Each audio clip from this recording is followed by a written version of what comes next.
दोस्तों, रात को करीब 1 बजे रीना को लगा कि कोई उसके पास है।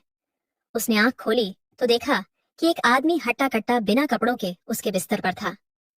वह डर से चीखने ही वाली थी कि उस आदमी ने रीना के मुंह को जोर से दबा दिया और फिर उस आदमी ने रीना के साथ रात भर। दोस्तों, आगे की घटना मैं आपको इस कहानी में धीरे धीरे खोलकर बताऊंगी। यह एक बहुत ही रोचक कहानी है, तो मेरे साथ अंत तक बने रहिए। दोस्तों, रीना एक साधारण सी लड़की थी जिसकी जिंदगी में प्यार और खुशियां अजय नाम के एक लड़के के साथ शुरू हुई। दोनों की मुलाकात कॉलेज में हुई थी। रीना को अजय की सादगी और उसका ख्याल रखने वाला स्वभाव बहुत पसंद था। अजय भी रीना की मुस्कान और उसकी समझदारी पर फिदा था। कॉलेज के दिनों में दोनों की दोस्ती धीरे धीरे प्यार में बदल गई। रीना को याद है कि अजय उसे छोटी छोटी बातों में खुश करने की कोशिश करता था।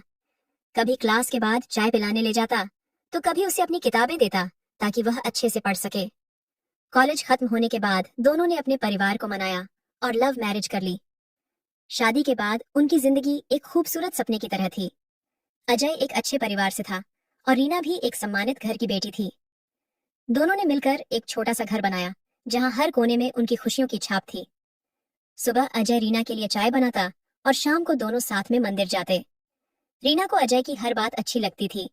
वह उसे अपनी बेटी की तरह प्यार करता था और रीना उसे अपने बच्चे की तरह मानती थी। हालांकि उनकी जिंदगी में एक कमी थी, उनके बच्चे नहीं हुए। कई बार डॉक्टर के पास गए, दवाइयां ली, पर कुछ नहीं हुआ। फिर भी दोनों ने इसे अपनी खुशियों के बीच नहीं आने दिया। अजय कहता, रीना, तुम मेरे लिए सब कुछ हो, मुझे तुमसे ज्यादा और कुछ नहीं चाहिए।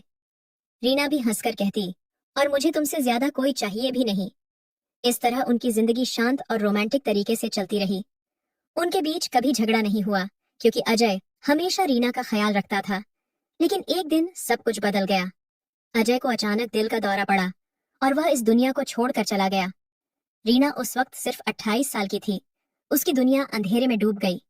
अजय के बिना उसका घर सूना हो गया। वह दिन रात रोती रही। उसे समझ नहीं आता था कि अब वह कैसे जिएगी। अजय की यादें हर जगह बिखरी थीं। उनकी शादी की तस्वीरें, मंदिर जाने की आदत और वह कुर्सी जहां अजय बैठकर रीना को देखा करता था।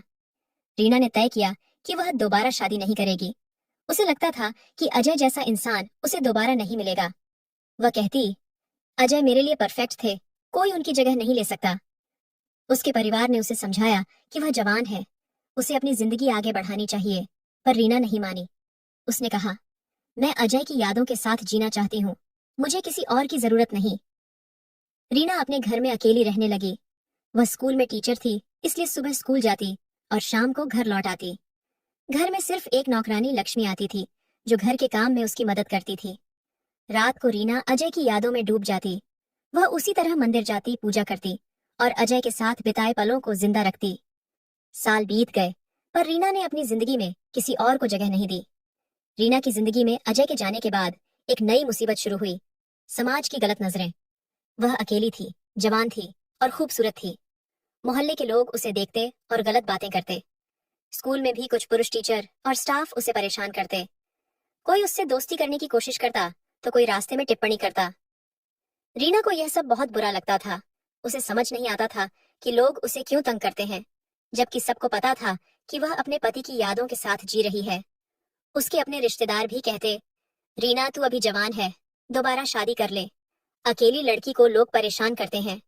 पर रीना जवाब देती, मुझे अकेले रहने में कोई परेशानी नहीं, मैं खुश हूँ, मुझे किसी मर्द की जरूरत नहीं। वह साफ साफ कहती कि उसकी जिंदगी में अजय के अलावा कोई नहीं आ सकता। मोहल्ले में एक बेकरी मालिक था जिसका नाम संजय था। वह शादीशुदा था, उसके 2 बच्चे थे और उम्र में रीना से बड़ा था। बाहर से वह शरीफ लगता था, पर उसकी नीयत गंदी थी। वह रीना को रास्ते में देखता और घूरता। कभी कहता, रीना जी आप बहुत अच्छी लगती हैं, तो कभी रास्ते में रोक कर बात करने की कोशिश करता। रीना उससे बचती थी।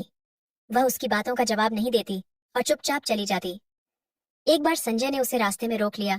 उसने कहा, रीना, तुम मुझसे बात क्यों नहीं करती? हम एक ही बिल्डिंग में रहते हैं, थोड़ी दोस्ती तो बनती है। रीना ने ठंडे दिमाग से जवाब दिया, मुझे आपसे कोई मतलब नहीं, मैं सबके साथ बात नहीं करती। संजय ने फिर कहा, बस थोड़ा रुक कर बात कर लिया करो, मुझे तुम्हें देखने का मन करता है, तुम्हें छूने का मन करता है। ये सुनकर रीना को गुस्सा आया। उसने कहा, आप शादीशुदा हैं, अपनी बीवी और बच्चों की इज्जत करें मुझे अकेला छोड़ दें। इसके बाद वह वहां से चली गई। रीना ने संजय को नजरअंदाज करना शुरू कर दिया, पर वह नहीं माना। वह बार बार कोशिश करता रहा। रीना को लगता कि वह एक दिन थक जाएगा, पर संजय की गंदी नीयत बढ़ती ही गई। वह रीना को देखकर मन ही मन गलत ख्याल बनाता। रीना को उसकी नजरें बर्दाश्त नहीं होती थीं, पर वह चुप रहती। उसे लगता कि जवाब देने से बात और बिगड़ेगी। एक दिन रीना स्कूल से थकी हुई घर लौटी। उसने कुछ सामान खरीदा था, फल सब्जियां और रोजमर्रा का सामान। उस दिन उसकी नौकरानी लक्ष्मी नहीं आई थी। अपार्टमेंट में भी कोई नहीं था। रीना ने अपनी कार पार्क की सामान उठाया और घर की तरफ बढ़ी। उसने दरवाजा खोला, सामान अंदर रखा और कपड़े बदलने लगी। फिर उसने सामान को अपनी जगह पर रखा, फल फ्रिज में, सब्जियां रसोई में। तभी उसे याद आया कि उसकी चाबी कहीं नहीं दिख रही थी। उसने सोचा कि शायद बाहर ही छोड़ दी होगी। वह बाहर गई, पर चाबी वहां भी नहीं थी। उसने पूरा घर ढूंढा, अलमारी, पर्स, दराज, हर जगह देखा, पर चाबी नहीं मिली। उसे थोड़ी चिंता हुई, पर उसने सोचा कि बाद में देख लेगी। उसने खाना खाया, दिन बिताया और रात को गर्म दूध पीकर सोने चली गई। रात को करीब 1 बजे उसे लगा कि कोई उसके पास है। उसने आंख खोली तो देखा कि एक आदमी बिना कपड़ों के उसके बिस्तर पर था। वह डर से चीखने वाली थी, पर उसने देखा कि उसके हाथ में चाकू है। रीना ने डरते हुए पूछा, आप कौन हैं? यहाँ कैसे आए? लाइट जलाने पर उसे पता चला कि वह संजय था, वही बेकरी मालिक। संजय ने कहा, तेरी चाबी बाहर पड़ी थी, मैंने उठा ली। अपार्टमेंट खाली देखा तो अंदर आ गया। उसने चाकू रीना की गर्दन पर रख दिया और बोला, चुप रहो वरना मार दूंगा। रीना डर गई। उसने विरोध करने की कोशिश की, पर संजय ने उसे धमकाया। उसने कहा, मैं तेरे साथ जो चाहूंगा करूंगा और इसका वीडियो भी बनाऊंगा। अगर किसी को बताया तो इसे सबको दिखा दूंगा। रीना की आंखों से आंसू बहने लगे। वह चीखना चाहती थी, पर उसकी आवाज गले में अटक गई। संजय ने उसका फायदा उठाया और रात भर उसके साथ जबरदस्ती की।